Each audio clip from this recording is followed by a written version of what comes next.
Yo, what is up, guys? It is Nick, or the Notorious Fantasy, back in today with another fantasy football video. In today's video, I got the Week 12 tight end start or sit decisions. I go through every single game from Thursday Night Football all the way to Monday Night Football and tell you whether you should start or sit the tight ends in those matchups. Now, before I get in the video, I'd like to give you guys a word from my sponsor, OverlayDFS.com. OverlayDFS.com is my favorite way to play daily fantasy football. Now, my favorite game on this website is the progressive game, where every single week, if the bonus does not get hit, the money keeps on rolling and rolling and rolling on until you eventually and someone hits that beautiful 12-0 to get that progressive bonus. As you can see here in the $22 game, which is the best game to play this week, if you go 12-0 and all those stars align, you can get over 8 grand winning in that game. Now, if you don't end up going that beautiful 12-0, don't you worry, because if you're in the top 10%, you get 9 times your buy-in at all levels. $2.5, you get $18. $22 entry, you get $180. And if you enter the $109 game and you hit that beautiful top 10%, you get 9 times your money at $900. Now, there's also another game with best record wins. You enter $11, the top 10% get $90, and that top prize, you get $100. So it's going to look beautiful on there right now. But obviously, that price is going to keep going up as more people join and enter. Pretty much, you're not even playing against anyone. You're pretty much just playing against yourself. You're playing against the board, and you got to make sure that you get just a good enough record to hit that money. Now, I'm going to explain how it necessarily works right here this week. Now I'm going to join the $22 game. Pretty much how it works, all you got to do is pick 12 of these players out of a huge selection of players and plus 3 alternates. So you got to hit that beautiful 12-0 record to get that huge bonus, or obviously you can get 9-3 or 7-5. It's different every single week. That would make you hit that beautiful and get that 9 times your money. So one of the games here, and one of the strategies I like to do, is I like to go with Drew Brees over Russell Wilson here, and then I scroll down to the wide receivers and I select Michael Thomas, because I'm going to be stacking my quarterback with my wide receiver. That is my favorite thing to do on this website. So make sure you guys check out overlaydfs.com. Link down below in the description. Goodbye, my friends. And we are back. Make sure to check out overlaydfs.com. Link down below in the description. Let's get right into this video. Week 12 tight end start or sit decisions.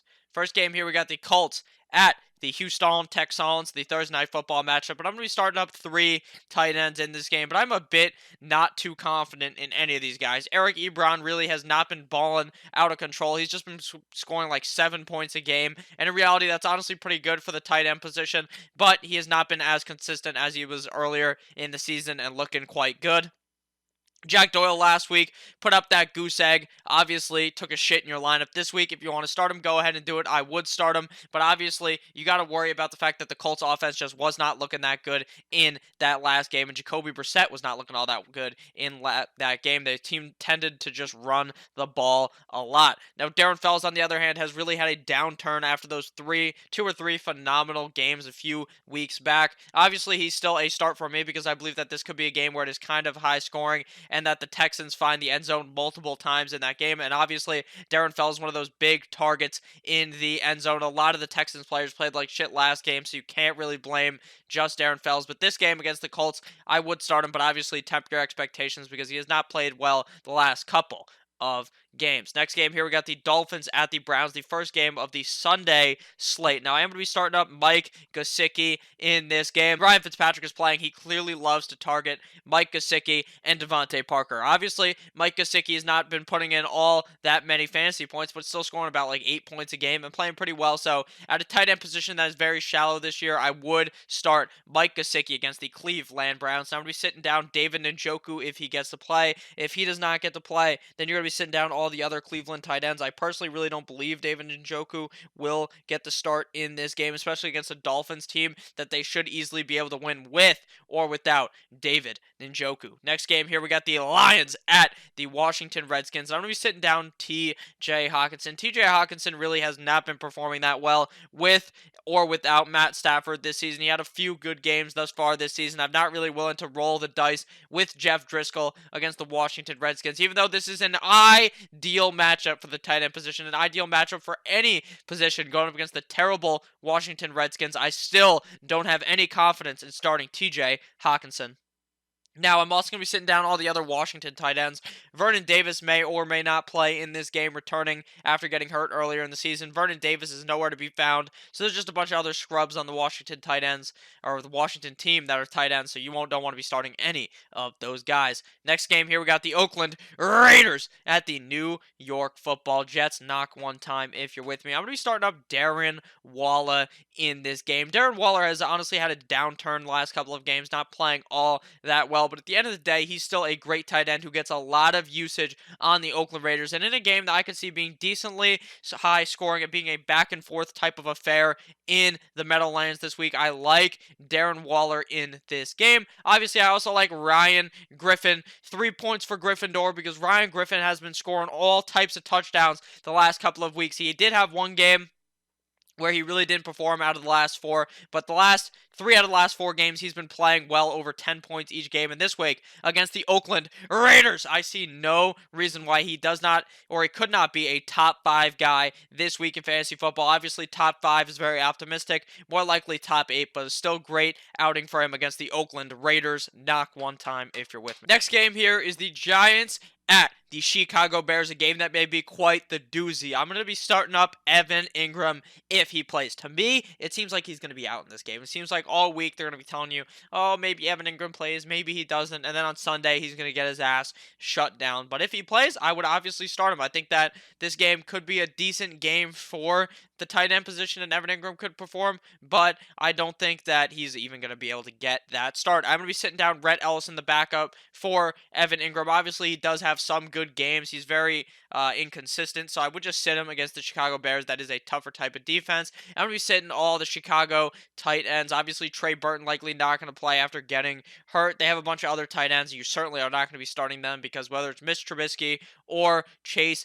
Daniel, they just don't throw the ball to the goddamn tight end. Next game here, we got the Carolina Panthers at the New Orleans Saints. Now, I'm going to be starting up third leg Greg Olsen in this game. He's going to drop his drawers and let the New Orleans Saints see his third leg. I like Greg Olsen in this game against the New Orleans Saints, mainly because the tight end pool, like I said, is so fucking shallow. Kyle Allen likes throwing the ball to Greg Olsen, and in a game against the Saints, I think that Greg Olsen should be able to perform. Jared Cook had a great game last week against the Tampa Bay Buccaneers, and I think in this game it could be the same thing for Jared Cook. It seems like against these teams that are not great against the tight end, like the Carolina Panthers, Drew Brees loves to target Jared Cook, so I'd obviously start him in this game. Next matchup here, we got the Seahawks at the Philadelphia Eagles. But before I get into this, make sure you guys do click that subscribe button down below. It would really mean a whole lot to me. If you guys have enjoyed, make sure to click that subscribe button and click that like button as well. But let's get back into this Seahawks at Philadelphia Eagles. I'm going to be starting up Jacob Hollister in this game. Jacob Hollister has been balling every game since Will Dissly has been hurt. The last 2 or 3 games, he's been playing quite well. Obviously, last week they were on a bye, but this game against the Philadelphia Eagles, they are pretty good against the run, not that great against the pass, and Jacob Hollister should be able to perform in this game. Russell Wilson loves throwing it to Jacob Hollister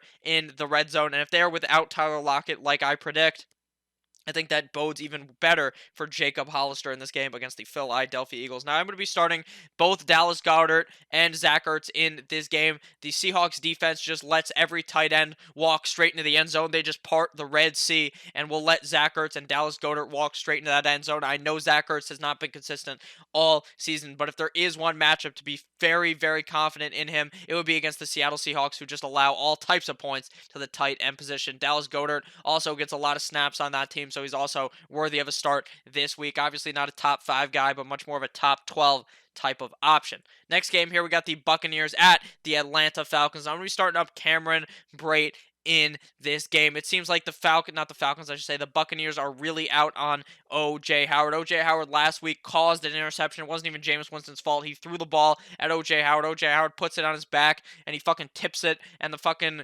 defender just somehow picks the ball off. It makes 0 sense, and Bruce Arians said, "I'm sick of this shit, man," and said, "O.J. Howard, sit on the goddamn pine, sit on the bench," and you know what we're going to be doing in fantasy football, the exact same thing. Sit O.J. Howard on your bench, and I'm going to be firing up Cameron Brate, that tight end from a couple of years ago that was on Tampa Bay. He's been there the whole time. That was fantastic. I believe this week against the Atlanta Falcons, he may have a great game, a top 12 guy for me this week. I'm going to be sitting down all of the Falcons tight ends. Austin Hoop God likely not going to play in this game. Next game here, we got the Broncos at the Buffalo Bills. And I'm going to be starting up Noah Fant in this game. Noah Fant has honestly been playing pretty well with Brandon Allen the last couple of games. He seems to be one of those guys that Brandon Allen really likes to target, and it would make sense. He's a rookie quarterback, a young quarterback, and young quarterbacks love to target the tight end because it is a safety valve. So I think that Noah Fant against the Bills will be just okay enough to warrant a start. I'm going to be sitting Dawson Knox one time if you're with me. Obviously, Dawson Knox is a guy that I do like. I like his talent, but it seems like Josh Allen has a one-track mind to feed the ball to John Brown. Next game here we got is the Steelers versus the Cincinnati Bengals. Now we're starting up Vance McDonald in this game. He may be the only good wide receiver out there at this point. James Washington is likely the number one wide receiver on the team, with, in my opinion, Juju and Deontay Johnson probably not getting the start. Maybe Deontay Johnson plays, but Juju Smith-Schuster sure as fuck is not going to get the start this week. He may have died in that game last week before Mason Rudolph got his head bashed in by Myles Garrett. Now, I like Vance McDonald for that reason. It seems like he's going to be a big target for Mason Rudolph to feed in this game against a terrible and atrocious Bengals defense. Now I'm going to be sitting down Tyler Eifert. This is not the best matchup for him. Ryan Finley is not that great, and even with Ryan Finley, Tyler Eifert could perform, but this week against the Steelers defense that, while I say is overrated, is still going to be able to easily manhandle the Cincinnati Bengals. Next game here, we got the Jaguars at the Tennessee Titans. I'm going to be sitting down all the tight ends in this game. Janu Smith just really has not been playing all that well. Is it because of the play calling? Is it because he's not that good? Is it because Ryan Tannehill doesn't like the tight end? Who fucking cares? I'm just going to sit him down. I don't feel any confidence in starting him. And then there's the Jacksonville Jaguars tight ends. There's a carousel of tight ends on that team. Obviously, they had a few good guys this year, but they got hurt. So it's just the backup, the practice squad. You don't want to be playing any of those Jacksonville Jaguars tight ends. Next game here, we got the Cowboys at the New England Patriots. So I'm going to be starting up Jason Witten in this game. But obviously, you can't have super high expectations for Jason Witten. He's just a safer type of option. He's a guy that Dak Prescott targets going up the field and in the red zone. If he ends up finding that touchdown, then starting Jason Witten is going to be amazing. But if he does not find that end zone, starting Jason Witten may be a doozy for your fantasy football lineup. I'm going to be sitting down Benjamin Watson in this game. Ben Watson really has not been performing that well all this year in that New England Patriots uniform, so I don't feel any confidence really in starting him. They have a lot of tight ends on that team, and Tom Brady likes to throw the ball to one man and one man only, and his name is Julian Edelman. Next game here, we got the Sunday Night Football matchup between the Green Bay Packers at the San Francisco 49ers. Now I'm going to be starting up George Kittle if he plays in this game. In my humble opinion, I may believe that he may not end up going in this game if it seems like he's going to play. Obviously, you're going to be starting up one of the best tight ends in fantasy football, but if he doesn't play, you obviously sit him on the pine. And if George Kittle does not end up playing, you're going to be able to play Ross Dwelly in this game. Ross Dwelly was feasting in the last couple of games without George Kittle, so I find that I would start him again against the Green Bay Packers if Kittle is out. He is definitely a guy that Jimmy Garoppolo looks at in the end zone, and that's probably just because Jimmy Garoppolo loves that tight end in the end zone. I'm going to be sitting down Jimmy Graham. He has been so inconsistent all season. He's put up games with goose eggs, games with 20 points. It's impossible to read him. And against a 49ers defense that is pretty tough, I would be sitting him down this week. Now on to the final game, the Monday Night Football matchup between the Baltimore Ravens at the LA Rams. I love both of the tight ends in this game. Marky Mock Andrews has been playing quite well the last couple of games, absolutely feasting and having phenomenal games. Thus far this season, he has been a great tight end. And this week against the LA Rams, I see no reason for it to be any different. I love Mark Andrews in this game against the LA Rams. The Rams defense has not looked all that great this year against the tight end. I think that Mark Andrews will be able to find the end zone once, if not twice, in this game against the LA Rams. Now, Gerald Everett, honestly, the tight end pool is shallow. Like I said, Gerald Everett, you're going to start him up. Tyler Higbee really doesn't do shit on that team. Now with the return of Woods, likely, and Brandon Cooks, it obviously hurts Gerald Everett, but I think he still gets enough snaps on the team and potential to find that end zone to warrant a start in fantasy football against the Baltimore Ravens. So thank you guys all for watching this video. If at any point you ended up enjoying, you ended up chuckling, knock one time and click that fucking subscribe button. Check out overlaydfs.com, link down below in the description. I love each and every single one of you guys. Make sure to have a blessed and wonderful Thursday Night Football. I love you all. Goodbye, my friends.